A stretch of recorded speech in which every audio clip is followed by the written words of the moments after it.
Hello students, and once again welcome back to your online class. Yesterday we have begun with a new chapter of your supplementary reader book, that is chapter number 4 of Moments, named In the Kingdom of Fools. In the Kingdom of Fools is a Kannada story which was written by Mr. A.K. Ramanujan. So now let's have the short recap of the story which we have read earlier. ये जो story थी ये किस पर based थी? On the kingdom of फूल्स। सारे के सारे फूल से भरा हुआ एक किंगडम, एक वास्ट एम्पायर। वहाँ पर जो किंग था as well as his minister, वो दोनों के दोनों फूल्स थे। एक दिन इनके इस किंगडम में यहाँ पर दो लोग आए, one Guru and one disciple. वो गुरु और डिसिपल वहाँ का पूरा सिस्टम देखकर हैरान थे, बिकॉज वहाँ पर लोग हर बार नाइट में वर्क करते थे और डे में सोते थे। अगर उन्होंने ऐसा नहीं करा तो उनके लिए एक ही पनिशमेंट डिसाइडेड था, and that was death. They will be hanged up by the king's laws. और उन्हीं लॉज के कारण वो हर बार किंग की हर एक बात को मानते थे।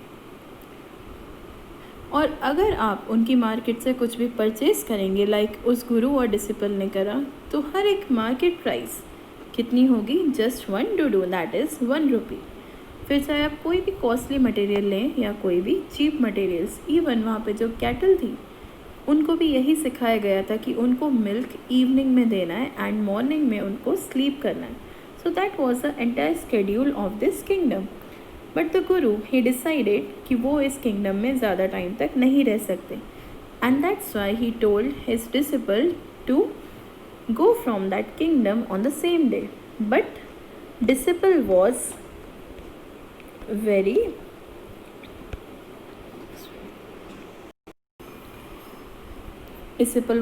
ग्रीडी। उसने यही कहा ये तो किंगडम ऑफ फूल्स है और मैं जितना चाहूँ यहाँ पर फूड मटेरियल जस्ट 1 रुपी में इंजॉय कर सकता हूँ। एंड उसने अपने गुरु से बोला कि he is not coming with him. गुरु सेम डे वहाँ से निकल गए, but disciple continue to live there. And within some few days उस डिसिपल की कंडीशन क्या हुई? He ate so many bananas, ghee, rice, sweet, everything, and कुछ टाइम बाद वो इतना ज़्यादा फैट हो गया जैसे कि एक सेक्रेड बुल होता है। नाउ यहाँ पर एक और केस था। एक बर्गलर, एक थीफ, वो एक मर्चेंट के, रिच मर्चेंट के घर आया just to loot everything. But उस लूट के कारण क्या हुआ? वो एक वॉल से जिससे वो उस घर में एंटर हो रहा था, स्नीक हो रहा था, वो वॉल कच्ची होने के कारण वो वॉल टूट गई। और उस बर्गलर के भाई ने किंग से कंप्लेंट करी कि मर्चेंट इतना रिच है तो भी उसके घर की दीवारें कमज़ोर हैं, तो आप उस मर्चेंट को पनिश करिए। किंग ने एक ही टाइम पर मर्चेंट को वहाँ बुलाया and order to punish him till death. लेकिन उस मर्चेंट ने क्या एक्सक्यूज़ बनाया कि ये वॉल मैंने क्रिएट नहीं करी है, तो ये वॉल बनाने वाले की गलती है कि उसने इतनी कच्ची दीवार क्यों बनाई। एंड देन किंग का नेक्स्ट डिसीजन था कि मर्चेंट को पनिश करने से बेटर है हम उस पर्सन को, उस ब्रिक लेयर को पनिश करें जिसने ये वॉल बनाई है। And finally he order to bring the brick layer. Brick layer ने अपना सारा का सारा जो भी उसका गिल्ट था, अक्यूजेशन था, वो ट्रांसफ़र कर दिया टू अ डांसिंग गर्ल जो उस दिन स्ट्रीट पर यहाँ से वहाँ घूम रही थी, और उसकी एंकलेट्स की जिंगलिंग से जो उसने उस वक्त सारी की सारी जो उसकी पैरों की पायल की आवाज़ थी उसके कारण ये ब्रिक लेयर डिस्टर्ब्ड हुआ और उससे एक कच्ची दीवार ब्रेक हो गई। And finally when the girl was called in the kingdom, उसने क्या बोला? वो उस दिन काफ़ी ज़्यादा राउंड्स यहाँ से वहाँ उस स्ट्रीट पर लगा रही थी जस्ट बिकॉज एक गोल्ड स्मिथ ने उसकी ज्वेलरी को टाइम पर नहीं बनाया जो उसको उसी दिन पहननी थी। And finally the gold Smith he also thought of a plan. उसने ये बोला कि वो उस दिन एक रिच मर्चेंट के ज्वेलरी पीसेस को तैयार करा था जिनके घर पर वेडिंग सेरेमनी थी। एंड मर्चेंट्स इतने ज़्यादा इम्पेशेंट होते हैं कि वो खुद पुअर था और पुअर गर्ल का काम नहीं कर पाया, और इसलिए उसने एक रिच मर्चेंट का काम उठाया था हाथ में, और उसी को ही कंप्लीट करने में वो काफ़ी ज़्यादा टाइम लगा चुका था एंड गर्ल ज्वेलरी लेने के लिए लेट हो गई थी। So this was the story's first part which we have discussed. Now come to page number 23 for further story. Now what king told to the merchant, to the goldsmith, finally tell me the name of that merchant जिसके कारण एक innocent man की death हुई, and can you name him? Coming to the next paragraph, the goldsmith named the merchant, and he was none other than the original owner of the house whose wall had fallen. Goldsmith ने उस merchant का नाम लिया जो अभी main merchant था, उसके father थे, the original owner of the house. और उन्होंने यही बोला कि उनकी दीवार, जिनकी अभी दीवार गिरी थी, उसी घर के ओनर के कारण ये सारे काम हुए थे। Now justice has come full circle, thought the king back to the merchant when he was rudely summoned back to the court. He arrived crying, "It wasn't me but my father who ordered the jewelry. He's dead. I am innocent." King ने गुस्से में finally सारी चीज़ों को सुनकर समझकर दोबारा उस मर्चेंट को बुलाया जिसको सबसे पहले कोर्ट में लाया गया था। लेकिन मर्चेंट ने क्या बोला कि ये मेरी मिस्टेक नहीं है, ज्वेलरी का ऑर्डर मेरे फादर ने दिया था और इम्पेशेंट भी वही हुए थे, तो वो तो अब इस दुनिया में नहीं है, he is already dead and I am innocent, मुझे छोड़ दो क्योंकि मैं इनोसेंट हूँ। But the king consulted his minister and ruled decisively, it's true, your father is the true murderer, he is dead, but somebody must be punished in his place. You have inherited everything from the criminal father of yours, his riches as well as his sins. I knew at once, even when I first set eyes on you, that you were at the root of this horrible crime. You must die. King ने क्या बोला? अपने minister से अच्छी तरह से consult करके, discussion करके उन्होंने एक फाइनल डिसाइसिव रूल निकाला कि ये बात सच है कि गलती तुमसे नहीं, तुम्हारे फादर से हुई है और वो मर्डरर है, बट अगर वो डेड हो गए तो उनकी सारी प्रॉपर्टी तुमको मिली, उनकी सारी रिचेस अभी तक की तुमको मिली, तो इसका मतलब उनके पनिशमेंट भी किसको भुगतने पड़ेंगे? तुमको। और तुम जब यहाँ पर आए थे तभी मैंने तुम्हारे ऊपर अपनी निगाहें अच्छे से तुमको अप एंड डाउन देखने में लगा दी थी, and I know you are the main culprit, और इसीलिए तुमको तो मरना ही पड़ेगा, you have to die. And he ordered a new stake to be made ready for the execution. As the servants sharpened the stake and got it ready for the final impaling of the criminal, it occurred to the minister that the rich merchant was somehow too thin to be properly executed on the stake. He appealed to the king's common sense. The king too worried about it. अब एक और नई मुसीबत.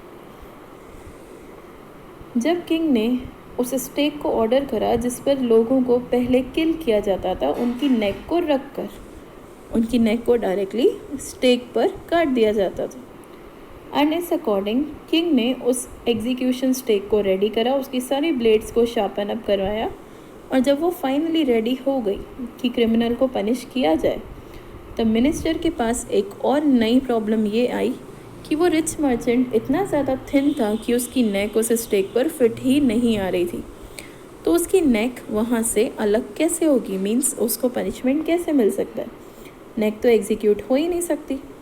तो ये अब एक new topic था for the king to worry about. What shall we do? He said, when suddenly it struck him that all they needed to do was to find a man fat enough to fit the stake.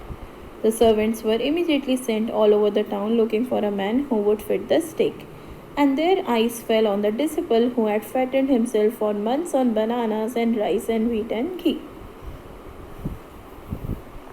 Finally, अब क्या हुआ? King के court में जो भी people आए थे वो सारे इतने ज़्यादा ओल्ड थे और इतने ज़्यादा वीक थे कि कोई भी स्टेक पर फिट नहीं आ सकता था। एंड किंग ने अगर पनिशमेंट का ऑर्डर दिया है तो किसी एक को तो डाई होना ही था, कोई एक मरेगा ज़रूर। तो किंग ने फाइनल ऑर्डर दिया अपने सर्वेंट्स को कि कोई भी ऐसा फैट पर्सन लाओ जो इस स्टेक पर फिट हो सके और हम उसको आज एग्जीक्यूट कर सकें। एंड फाइनली सब कुछ ढूंढने के बाद किंग के पीपल को कौन मिला? द डिसिपल, जिसने अपने गुरु की बात नहीं मानी एंड अब तक यहाँ पर रहकर सब कुछ इन्जॉय कर रहा था, और उसने अपने आप को इतना फैट बना लिया जस्ट बिकॉज वो हर दिन काफ़ी ज़्यादा बनानास, राइस, घी, वीट सब कुछ कंज्यूम कर रहा था just because they were very cheap. Coming to the next page, page number 24 of your book.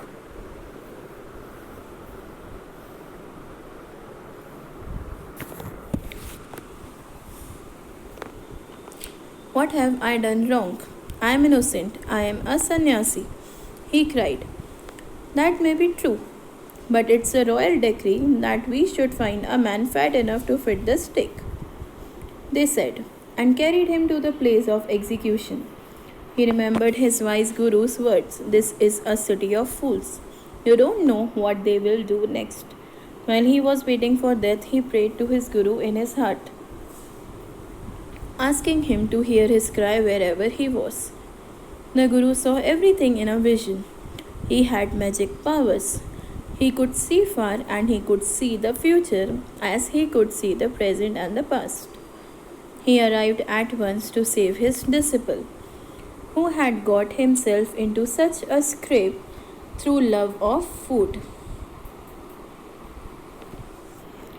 अब उस डिसिपल को समझ में ही नहीं आया कि उसने क्या गलत किया।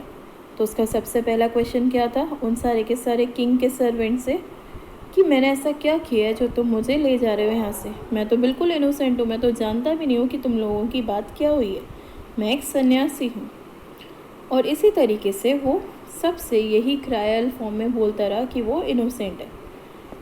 सारे के सारे जो भी किंग्स मैन थे जो उस पर्सन को बाहर सर्च करने आया था जो कि काफ़ी ज़्यादा फैट हो, उन्होंने बोला कि हाँ ये सच है कि तुमने कुछ नहीं करा, लेकिन हमको तो रॉयल ऑर्डर आए हैं इसलिए हम तुमको लेकर ही जाएंगे और आज तुम्हारी बलि चढ़ेगी उस स्टेक पर।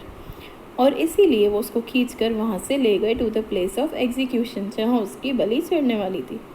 अब जाकर उसको अपने गुरु के सारे वो वाइस वर्ड समझ में आए कि एक सिटी है फूल्स की और यहाँ पर कभी भी कुछ भी हो सकता है। एंड तब जाकर उस डिसिपल ने कंटिन्यूसली अपने गुरु को याद करा कि किसी भी तरीके से वो यहाँ पर आ जाएं और इस डेथ को रुकवा दें। और गुरु ने ये सब चीज़ें अपने डिसिपल की देखी कि वो मुसीबत में है, क्योंकि गुरु हर एक चीज़ अपने फार साइटेडनेस से या विजन से देख सकते थे। उनको दूर की सारी चीज़ें मैजिक के थ्रू दिख जाती थी और वो फ्यूचर भी देख सकते थे, चाहे किसी का पास्ट हो प्रेजेंट या फ्यूचर, हर एक चीज़ वो गुरु ऑब्जर्व कर सकते थे। एंड इसीलिए वो अपने डिसिपल के पास एक ही बार में पहुंच गए जब उसको हेल्प की ज़रूरत थी। और उनको पता था कि डिसिपल एक ना एक दिन अपने आप को इस तरीके की मुसीबत में लेकर आएगा in the form of scrap, just because उनका जो फूड के लिए लव था वो बहुत ज़्यादा ही गहरा था। So he was greedy a lot. Coming to the next paragraph. As soon as he arrived, he scolded the disciple and told him something in a whisper. Then he went to the king and addressed him, O wisest of kings, who is greater, the guru or the disciple? Of course the guru, no doubt about it. Why do you ask? Then put me to the stake first, put my disciple to death after me. अब वहाँ पर जैसे ही वो गुरु आए, उन्होंने सबसे पहले अपने डिसिपल को बहुत ज़्यादा ज़ोर से स्कोल्ड किया, उनको डांटा और साथ ही साथ उनकी कानों में कुछ धीरे से बोला। ही विस्पर्ड इन हिज ईयर्स। तब जाकर किंग ने, उस गुरु ने किंग की तारीफ़ करी कि आप सबसे ज़्यादा वाइज किंग हो जिससे मैं अभी तक मिला हूँ, और इसलिए आप मुझे एक सिंपल क्वेश्चन का आंसर दो, कौन बड़ा होता है, गुरु या फिर उसका शिष्य? एंड किंग ने तब क्या बोला? डेफिनेटली गुरु बड़ा होता है शिष्य से। तो तब गुरु ने क्या बोला कि मेरे इस डिसिपल के पहले आप मुझे उस स्टेक पर लगाइए, जस्ट बिकॉज मेरे डिसिपल के पहले मुझे जाना चाहिए क्योंकि मैं उससे बड़ा हूँ। Coming to page number 25।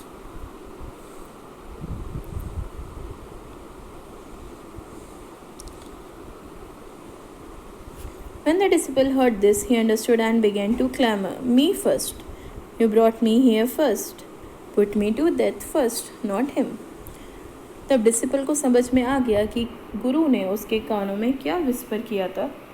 तो डायरेक्टली उसने बोला किंग से एक क्लैमर फॉर्म में बार बार रिक्वेस्ट करते हुए कि आप मुझे पहले यहाँ पर स्टेक पर रखिए, क्योंकि आप मुझे यहाँ पर पहले लाए हैं तो इसलिए डेथ भी मुझे पहले मिलनी चाहिए।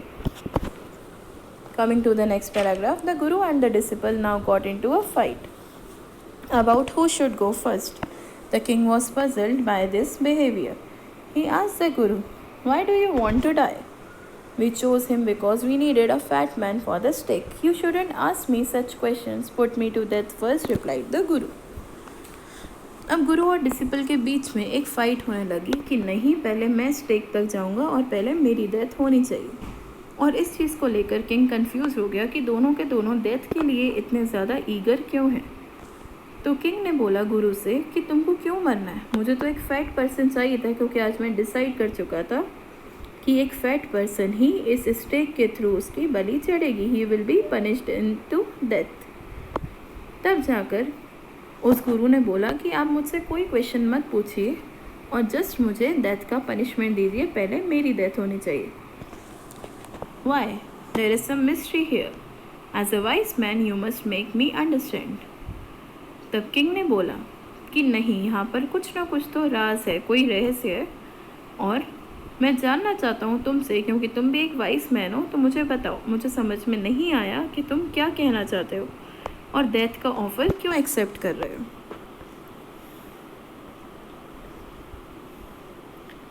Then the Guru said, "Will you promise me to put me to death if I tell you?" asked the Guru. The king gave him his solemn word. The Guru took him aside out of the servant's earshot and whispered to him, "Do you know why we want to die right now, the two of us?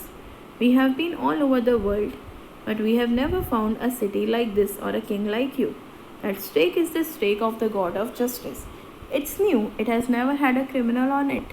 Whoever dies on it first will be reborn as the king of this country, and whoever goes next will be the future minister of this country. We are sick of our ascetic life. It would be nice to enjoy ourselves as king and minister for a while.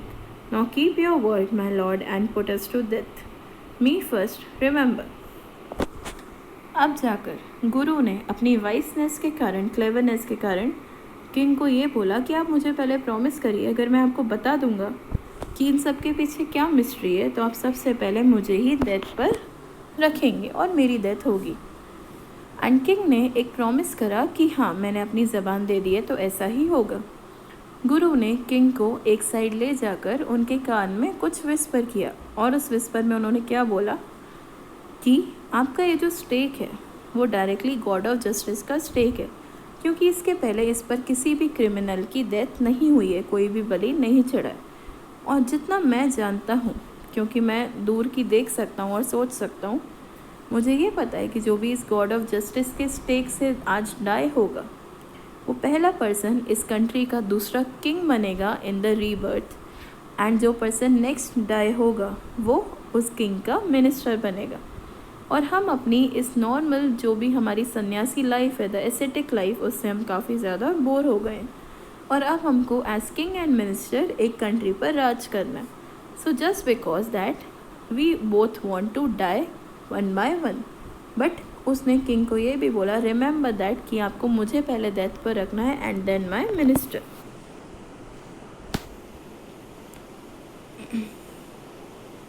Coming to the next paragraph. The king was now thrown into deep thought. He didn't want to lose the kingdom to someone else in the next round of life. He needed time, so he ordered the execution postponed to the next day and talked in secret with his minister. It's not right for us to give over the kingdom to others in the next life. Let's go on the stake ourselves and we will be reborn as king and minister again. Holy men, do not tell lies, he said, and the minister agreed. अब king ने ये सोचा कि ये तो बहुत ज़्यादा गहरी सोच है कि अगर कोई और दूसरा पर्सन अपनी डेथ के बाद रीबर्थ लेता है तो वो इस कंट्री के किंग और मिनिस्टर होंगे, तो फिर मेरा क्या होगा? मेरे हाथों से तो ये पूरा का पूरा किंगडम या ये सिंहासन पूरा छूट जाएगा, और नेक्स्ट राउंड ऑफ लाइफ में मैं इस कंट्री का किंग नहीं बन पाऊँगा। तो इसलिए किंग को लगा कि उसको और ज़्यादा सोचना चाहिए कि आखिर स्टेक पर कौन जाए। तो उसने उस दिन के एग्जीक्यूशन को पोस्टपोन कर दिया और नेक्स्ट डे के लिए उसको रख दिया। एंड तब जाकर उसने अपने मिनिस्टर को हर एक बात बताई जो गुरु ने किंग को बताई थी। एंड दोनों ने ये डिसाइड करा कि वही एज किंग और मिनिस्टर इस स्टेक पर अपनी अपनी डेथ वन बाय वन करवाएंगे, बिकॉज किंग को पूरा विश्वास था कि होली मैन या जो गुरुज होते हैं वो कभी भी लाइफ में झूठ नहीं बोलते हैं। एंड इस बात पर किंग का मिनिस्टर भी एग्री हो गया and they both were ready to give their death. to give their life just for being reborn as king or minister. Coming to the next paragraph, so he told the executioners, "We will send the criminals tonight. When the first man comes to you, put him to death first, then do the same to the second man. Those are my orders, don't make any mistake." तो जो executioner से जो stake पर लोगों की नेक को रख कर उसको कट करते थे, उस पर किंग ने क्या बोला कि आपके पास दोनों क्रिमिनल्स आज रात तक ही आ जाएंगे, आपको कल का वेट नहीं करना है, और जो आपके पास पहले आए आप उसको पहले डेथ करवाएंगे और जो दूसरा है उसकी दूसरे टाइम पर डेथ होगी। और इस तरीके से आज 2 मैन की डेथ होगी, सिंगल मैन की नहीं। और ये मेरे फाइनल ऑर्डर्स हैं, तो अब इसमें कोई मिस्टेक मत करना। That night, the king and his minister went secretly to the prison, released the guru and the disciple, disguised themselves as the two, and arranged beforehand with loyal servants, were taken to the stake and promptly executed. अब उस रात को क्या हुआ? King और उनके minister वो दोनों के दोनों सीक्रेटली उन्होंने प्रिजन से जो डिसिपल और गुरु को रखा था उनको वहाँ से निकाल दिया और अपना पहनावा बदल दिया। दे डिस्गाइज देमसेल्व्स, एंड वो दोनों टाइम टू टाइम अपने लॉयल सर्वेंट्स के पास खुद से गए और बोला कि किंग का ऑर्डर आया कि हम दोनों का एग्जीक्यूशन होना है, और वो लॉयल सर्वेंट्स उन दोनों को एग्जीक्यूशनर के पास ले गए। एंड वन बाय वन पहले किंग और फिर जाकर उनका लॉयल मिनिस्टर, उन दोनों की डेथ हो गई। They were executed on the same day.